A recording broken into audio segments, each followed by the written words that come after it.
আসসালামু আলাইকুম, শুভ সকাল। কেমন আছেন সবাই? টেস্ট অ্যান্ড টেলস উইথ সালমার একটি নতুন পর্বে আপনাদের সবাইকে আমার বারান্দা বাগান থেকে অনেক অনেক আমন্ত্রণ জানাই। আশা করছি কাছে দূরে যে যেখান থেকে আমাকে দেখছেন সবাই অনেক ভালো আছেন। আলহামদুলিল্লাহ, আল্লাহর রহমত এবং আপনাদের সবার দোয়ায় আমি ও আমার পরিবার আমরা সবাই ভালো আছি। আমি না খুব অবাক হচ্ছি। একই টবে যেহেতু আমি 2 রকমের অপরাজিতা লাগিয়েছি, একবার সাদা ফুল পাচ্ছি, একবার নীল ফুল পাচ্ছি, কিন্তু দুটো একসাথে কখনোই ফুটছে না। আমি অপেক্ষায় আছি কবে এই দৃশ্য দেখব যে দুটো গাছের থেকেই 2 রকমের ফুল ফুটেছে। আর টুকটাক বারান্দা বাগানে কিন্তু ফুল আসা শুরু করেছে, বিভিন্ন গাছ থেকে বিভিন্ন রকমের ফুল। এটাই তো আমার সবচেয়ে প্রিয় কাজ, সবচেয়ে বড় প্রাপ্তি। আরেক প্রাপ্তি হচ্ছে আমার ইউনি আমার সমস্ত গাছের ডগাগুলোকে মুড়িয়ে মুড়িয়ে চাবিয়ে রেখে দেয়। একে নিয়ে যে আমি কি করব, কোথায় যাব জানি না। সেদিন বললাম না, আমার কিছু মরিচ গাছ আছে যেগুলো বট গাছের মতন হয়ে যাচ্ছে, কোনো ফুল ফল দেওয়ার বালাই নেই। এই যে সেই বট গাছ মার্কা মরিচ গাছ। আমাকে আমার আপু বলল, মানে হেলেন আপু বলল যে এগুলো ডগাগুলো ভেঙে দাও, দেখো তাহলে হয়তো কিছু হবে। তো আজকে মুড়িয়ে মুড়িয়ে ভেঙেই দিয়েছি ডগা। না থাকবে ডগা, না থাকবে মরিচ গাছের কিছু। এমনিতেও তো কিছু দিচ্ছে না। ডগা ভেঙে যদি 2-4টা ফুল ফলের দেখা পাই তো ক্ষতি কী, দেখা যাক কী হয়। তবে যদি এরপরেও কোনো গতি না হয় তাহলে অবশ্যই এই মরিচ গাছগুলো আমি সিলেটে একেবারে কুরিয়ার করে পাঠিয়ে দিব, ভেজে পাট শাকের মতন ভেজে খাওয়ার জন্য। যাই হোক, এক একজনের বুদ্ধিতে এক একটা কাজ করছি ঠিকই, কিন্তু একটু একটু আশাও করছি যে আমার মরিচ গাছে ফুল আসবে কিংবা ফল আসবে। ফুল ফল আসলে সেগুলোও কম বেশি সিলেটে কুরিয়ার করা হবে। জানেন, দুটো দারুণ সুন্দর কলি এসেছে গোলাপের। নিশ্চয়ই খুব সুন্দর কোনো গোলাপ খুব শিগগিরই আপনাদেরকে উপহার দিতে পারবো। আর আমার বেলি ফুল, এগুলো দেখলে তো আপনারা সবাই অনেক খুশি হন। আমি দেখলাম আমার গত পর্বে সবাই বেলি ফুল নিয়ে সুন্দর সুন্দর কমেন্ট করেছেন। আপনাদের কমেন্ট পড়তে আমার কী যে ভালো লাগে। সত্যি তখন মনে হয় আমাকে ভালোবাসবার মতন মানুষও এই পৃথিবীতে আছে। তবে একটা সমস্যা হয়েছে, আমার বেলি ফুল গাছে মিলিবাগ আক্রমণ করেছে। যারা আজকে আমার এই ভিডিওটা দেখছেন এবং এই মিলিবাগের আক্রমণের থেকে কিভাবে এই গাছকে আমি রক্ষা করব জানলে অবশ্যই আমাকে সাজেশন দেবেন। আর আমি যেটুকু করেছি সেটা হচ্ছে, যে ডালগুলোতে মিলিবাগ আক্রমণ করেছে সেগুলোকে আমি ছেঁটে ফেলে দিয়েছি। এখন গাছে যে কয়টা পাতা কিংবা ডাল দেখছেন সেখানে মিলিবাগ নেই, এটা সত্যি, কিন্তু হঠাৎ যদি মিলিবাগ আবারও আক্রমণ করে বসে তখন কি করব। সেজন্যই আপনাদের কাছ থেকে এটার সলিউশন জানতে চাচ্ছি। এই বারান্দাতেও কিন্তু আমার 2-4টা করে ফুল ফোটা শুরু করেছে, কি যে ভালো লাগে। এটা হচ্ছে শুক্রবার সকালের নাস্তার অংশ। ডাক্তার সাহেব চলে গিয়েছে, তার কিছু কাজ আছে, সেই জন্য দুটো মেয়ে এখানে নাস্তা খেতে বসেছে। শুক্রবার আমি আইএমএ বীজের রোজা রেখেছিলাম, সাথে সাক্ষী রোজা মিলে সব রোজাগুলো রাখছিলাম। তো আমি বৃহস্পতি শুক্র শনি 3 দিনে 3টা রোজা শেষ করেছি। এটা আইএমএ বীজ, সাথে হচ্ছে সাক্ষী রোজা। এই 3টা রোজা করে আপাতত পজ দিয়েছি, কারণ প্রচণ্ড গরম পড়ে গেছে, প্রচণ্ড টায়ার্ড লাগে। তো সব কিছু গুছিয়ে মেয়েদের সামনে দিচ্ছি, ওরা নাস্তাটা করবে আর আমি চলে যাচ্ছি আমার অন্য সাইডের কাজগুলো করতে। মেয়েরা বলছে, মা দরকার নেই, আমরা আমাদের মতন সব গুছিয়ে নিয়ে খাবো, তুমি আমাদের খাবার দিতে হবে না। কিন্তু যাই বলেন, আমি যদি ওদের সামনে ঠিকঠাক মতন টেবিলে নাস্তাটা দিয়ে যাই তাহলে বুঝতে পারবো অন্তত কতটুকু খেলো। তা না হলে তো অনেক কিছু আছে যেগুলো তারা ধরবেও না, বেরও করবে না, গরম করবে না, খেতে চাইবে না, ইত্যাদি ইত্যাদি। অনেক দিন পর ফ্রিজের উপরটা গোছাচ্ছি, একদম সব সরিয়ে ফেলে ভালো করে ডাস্টার দিয়ে একদম ডাস্টিং করে নিচ্ছি। আজ ঘর গোছাতে গোছাতে ভাবছি একটা লেখা আপনাদের সাথে শেয়ার করব। লেখক রিফাত আল মেহেদি চমৎকার সুন্দর একটা লেখা লিখেছে। সেদিন আমি স্ক্রল করতে করতে লেখাটা পেলাম, ভাবলাম একটু আপনাদের সাথে শেয়ার করা যায়। লেখাটা খানিকটা এরকম: আমরা সারা জীবন একটা তারপরের জন্য অপেক্ষা করি। পরীক্ষা শেষ হলে তারপর শান্তি, চাকরিটা পেলে তারপর জীবন শুরু, একটু গুছিয়ে নিলে তারপর নিজেকে সময় দিব, সব ঠিকঠাক হলে তারপর সুখী হব। এই তারপর একটা দিগন্ত রেখার মতো, যত এগোই ততই পিছিয়ে যায়। আমরা ভাবি একটা নির্দিষ্ট বিন্দুতে পৌঁছলে জীবন পুরোপুরি শুরু হবে, আর তখনই আমরা নিঃশ্বাস নিতে পারবো। কিন্তু জীবনটা আসলে সেই অপেক্ষার ফাঁকেই ঘটে যায়। যে বিকালে আপনি ক্লান্ত হয়ে বারান্দায় বসে চা খাচ্ছিলেন, অথচ মাথায় চলছিল কালকের কাজের লিস্ট, ওটাই আপনার জীবন। যে রাতে বন্ধুর মেসেজ হুট করে হেসে উঠেছিলেন, যদিও মনটা ভারী ছিল, ওটাই ছিল আপনার জীবন। যে মুহূর্তে কেউ কিছু না বলে পাশে বসেছিল, ওটাও জীবন। আমরা ভাবি জীবনের বড় দৃশ্যগুলো, সাফল্য অর্জন, নিশ্চিত করে জীবনকে সাজানো, এসবই। কিন্তু আমাদের অস্তিত্বের সবচেয়ে সত্যি অংশটা লুকিয়ে থাকে ছোট ছোট অসম্পূর্ণ মুহূর্তে, যেগুলোকে আমরা তারপরের জন্য সরিয়ে রাখি। একদিন টের পাই তারপরের জন্য আমরা দৌড়াচ্ছিলাম সেটা কখনো আসেনি, এসেছে অন্য কিছু, নতুন ব্যস্ততা, নতুন দুশ্চিন্তা, নতুন তারপর।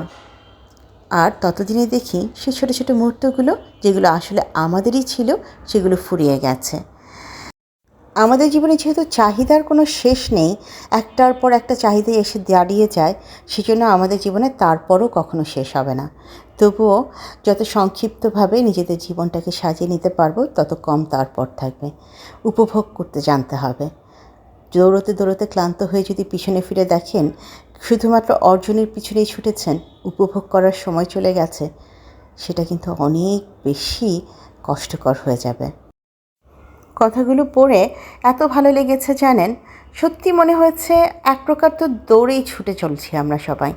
এই যে বৈশ্বিক পরিস্থিতি, এই যে আমাদের জীবনের দৌড়ে ছুটে চলার অভ্যাস, এখান থেকে তো আমরা কেউ বের হয়ে আসতে পারছি না। একটার পর একটা অ্যাচিভমেন্ট, এটার পর ওটা, ওটার পর সেটা। প্রত্যাশার শিডিউলটা এত বড় বেশি যে সেখানে প্রাপ্তির সময়টুকুও আমাদের কাছে ধরা দিচ্ছে না।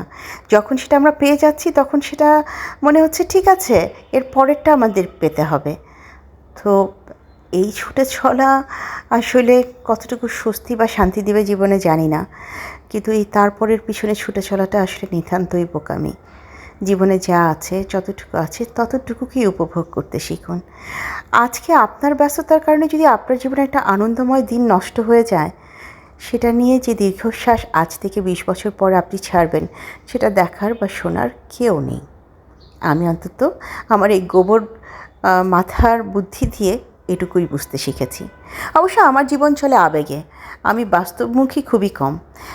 এমনও কথা আমি আমার বন্ধুদের মুখেই শুনেছি, লাখ টাকার জিনিস নিয়ে নাকে তেল দিয়ে ঘুমিয়ে বেড়াচ্ছ, বিজনেস কিছু করবে না। সত্যি বলছি, আমার না এই ব্যাপারগুলো নিয়ে মাথা ব্যথা খুব কম।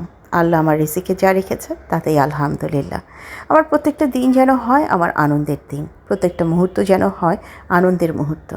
আমার সন্তান, আমার স্বামী, আমার বাবা মা, আমার শাশুড়ি, আমার দেবর ননদ, আমার বোন, তার হাজব্যান্ড, তার বাচ্চা কাচ্চা, আমার আত্মীয় স্বজন, সবার সাথে যেন একবার হলেও আমার কথা হয়। আমি তো রীতিমতন রুটিন করে নিয়ে এখন আত্মীয় স্বজনের সাথে খোঁজ খবর নিই। ঠুস করে মরে গেলে না, তখন খুব আফসোস হবে, কেন ফোন দেইনি, কেন কথা বলিনি, আহারে যদি একবার কথা বলতাম। সেই জন্য আমি আমার নিজেকে অনেক কিছু থেকে সরিয়ে নিয়ে আত্মীয় স্বজন যারা বৃদ্ধ, যাদের সাথে কথা বলার কেউ নেই, তাদের কাছে ফোন করি। বেশি না, 5-7 মিনিট করে কথা বললেই তারা খুব খুশি হয়। মাসে একবার দেখবেন আপনার মনটাও ভালো হবে, তাদের মনটাও ভালো থাকবে। তাদেরকে এতটুকু ইম্পর্টেন্স দিয়ে দেখবেন তারা কত খুশি হয়। আমার শ্বশুরের মুখে আমি শুনেছি বার্ধক্য একটা কঠিন সময়। এই সময় কেউ কাউকে গুরুত্ব দেয় না, সন্তানরা গুরুত্ব দেয় না, নাতি নাতনি গুরুত্ব দেয় না। ঘরের পোষ্য যেটা কুকুর বিড়াল কিংবা গরু ছাগল যাই থাকুক না কেন, তারাও গুরুত্ব দেয় না। কাজেই বার্ধক্যের এই কঠিন সময়টাতে আপনি যার কাছ থেকে গুরুত্ব পাবেন, আপনি কিন্তু তার জন্য সারাক্ষণ দোয়া করবেন। আর একটা ভালো মানুষের কাছ থেকে যখন আপনার কাছে দোয়া আসা শুরু করবে, আপনি জীবনে কোন দিক থেকে এগিয়ে যাবেন কেউ জানে না। তাই আমি আজকে আমার এই ভিডিওতে সবার কাছে ছোট্ট একটা অনুরোধ করব, যারা আস্তে আস্তে বৃদ্ধ হয়ে যাচ্ছে তাদের জন্য অন্তত দিনে 20টা মিনিট সময় রাখুন। দুজনকে ফোন করুন। সে হতে পারে আপনার চাচা, মামা, খালু, হতে পারে আপনার চাচি, ফুপু, খালা, যে কেউ। তাদের সাথে 2 মিনিট করে কথা বলুন, 5 মিনিট করে কথা বলুন। সালাম দিন, জানতে চান কেমন আছে, ডাক্তার দেখিয়েছে কিনা, ঠিক মতন খায় কিনা, ব্যাস এইটুকুই। দেখবেন কত খুশি হয়। মাসে একবার, বেশি কিছু করতে হবে না, জাস্ট 10টা মিনিট করে সময় রাখবেন যাতে তাদের সাথে একটু কথা বলা যায়। এটা হচ্ছে আত্মীয়তার ইবাদত। এটা একটা সুন্দর নাম আছে, এই মুহূর্তে নামটা মনে পড়ছে না। আত্মীয়তা রক্ষা করাও নাকি একটা ইবাদত। আচ্ছা, এই পর্যায়ে একটু আবারও চলে আসছি আমার ভিডিও রিলেটেড কাজকর্মে। আমি আমার রুমে যে চেস্ট অফ ড্রয়ারটা ছিল সেটা খুব ভালো করে পরিষ্কার করে নতুন করে আবার গুছিয়ে নিলাম। আর এখন চলে এসেছি এখানে একটু ডাল বেটে রাখছি। যেহেতু আমি রোজা রাখছি, আমি একটু ডালের বড়া খাবো জন্য ডাল বেটে রাখছি। আর একদম আদা শেষ হয়ে গিয়েছিল, আদা বাটাটাও করে রেখে দেবো। আজকে আর সেভাবে কোনো রান্নার রেসিপি আপনাদের সাথে শেয়ার করা সম্ভব হচ্ছে না। আসলে রোজা রেখে যখন কাজ করেছি, কখনো কখনো ফোন অন করেছি, কখনো করিনি। টায়ার্ডনেস অনেক বেশি ছিল। আজকাল রোজা রাখতে গেলে প্রথম যে জিনিসটা ফেস করছি সেটা হচ্ছে প্রচণ্ড গরম লাগছে এবং পানি পিপাসা। আলহামদুলিল্লাহ এবারে রমজানে এই ফিলিংসটা খুব কম হয়েছে। পানি পিপাসা তেমন লাগেনি, খুব আরামে রোজাগুলো করেছি। কিন্তু এখন সাক্ষী রোজাগুলো করতে এসে টের পাচ্ছি গরম কতটা বেড়েছে এবং টায়ার্ডনেস কতটা বেড়ে গিয়েছে। যাই হোক, আল্লাহ যেন বাকি রোজাগুলো সহি সালামতে করার তৌফিক দেয়, আমিন। নিশ্চয়ই আমার আপুরা অনেকেই এতদিনে 6 রোজা করে ফেলেছেন। যারা বুদ্ধিমতী তারা তো ঈদের পরপরই শুরু করে, তবে আমি একটু ধীরে সুস্থেই শুরু করেছি। আর এখন শুরু করে দেখছি যে একদম গরম বেড়ে গিয়েছে। আমি রিসেন্টলি আমার এসিগুলো সার্ভিসিং করালাম, কারণ দীর্ঘ সময় বন্ধ থাকার পর এসিটা একটু সার্ভিসিং করেই চালু করা উচিত।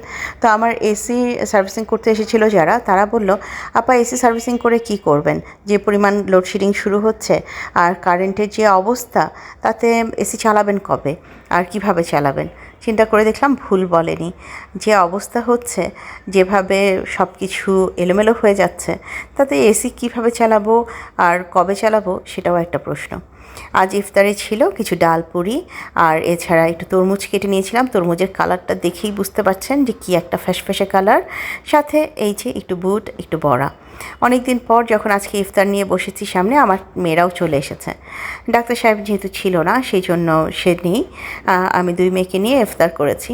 আর আমি যখন ইফতারের জন্য শরবত করতে বলছিলাম বড় মেয়েকে, ও বললো যে ইস, আমারও ইচ্ছে করছে তোমার সাথে রোজা রাখতে, কিন্তু বেচারির পরীক্ষা চলছে, সেই জন্য সে আর রোজাটা রাখতে পারিনি। যাই হোক, এই যে আজান হয়ে গেছে, আমি খেজুর খেয়েছি, এবার শরবত খাবো। আর মোটামুটি এই ছিল আমার ইফতার। তো আজকে এই পর্যায় থেকে আমি আপনাদের সবার কাছ থেকে বিদায় চাইছি। আমার নতুন বন্ধু, পুরনো বন্ধু, যে যেখান থেকে আমার আজকের ভিডিওটি দেখলেন, ভিডিওটি ভালো লেগে গেলে কাইন্ডলি লাইক, কমেন্ট, শেয়ার এবং সাবস্ক্রাইব করে আমাকে এগিয়ে যেতে সাহায্য করবেন। যারা প্রথমবারের মতন আমার আজকের ভিডিওটি দেখলেন, ভালো লেগে গেলে আমার বন্ধু হয়ে আমার পাশে থেকে যেতে পারেন। একটুখানি আমার কয়েকটা প্রোডাক্ট আপনাদের সাথে শেয়ার করতে চাই। আমার পেজে নতুন নতুন এই সুন্দর ফুলগুলো অ্যাভেলেবল হচ্ছে। এখানে 2 রকমের অর্কিড দেখতে পাচ্ছেন, একটা নীল, একটা সাদা। যদিও এই সাদা অর্কিডটা অলরেডি সোল্ড আউট হয়ে গেছে। এছাড়াও আরেকটা সাদা ফুল এনেছিলাম, সেটাও সোল্ড আউট হয়ে গেছে। খুব শিগগিরই আরও সুন্দর সুন্দর ফুলের কালেকশন আসবে আমার পেজে, এবং নতুন নতুন কিছু প্রোডাক্ট নিয়েও আমি হাজির হব খুব শিগগিরই আপনাদের সামনে। তো আপনাদের যদি এই ফুলগুলো ভালো লাগে, তাহলে আমাকে আমার হোয়াটসঅ্যাপ নাম্বারে ইনবক্স করতে পারেন ছবিসহ। আগেই বলে দিচ্ছি, সাদা অর্কিডটা সোল্ড আউট, নীল অর্কিডটা রয়ে গেছে। আর এছাড়া আরেকটা সাদা কাঠগোলাপের মতন ফুল ছিল, সেটাও সোল্ড আউট হয়ে গেছে। আপনারা যদি শুধুমাত্র নীল অর্কিডটা এই মুহূর্তে কেউ নিতে চান, আমাকে ইনবক্স করতে পারেন, আমি এটা দিতে পারবো। তো আজ এখান থেকে তাহলে বিদায় নিচ্ছি। ইনশাআল্লাহ আবারও নতুন কোনো ভিডিও নিয়ে, নতুন কোনো গল্প নিয়ে হাজির হব আপনাদের সামনে। সে পর্যন্ত সবাই অনেক বেশি ভালো থাকবেন, নিজেদের খেয়াল রাখবেন। আল্লাহ হাফেজ এবং আসসালামু আলাইকুম।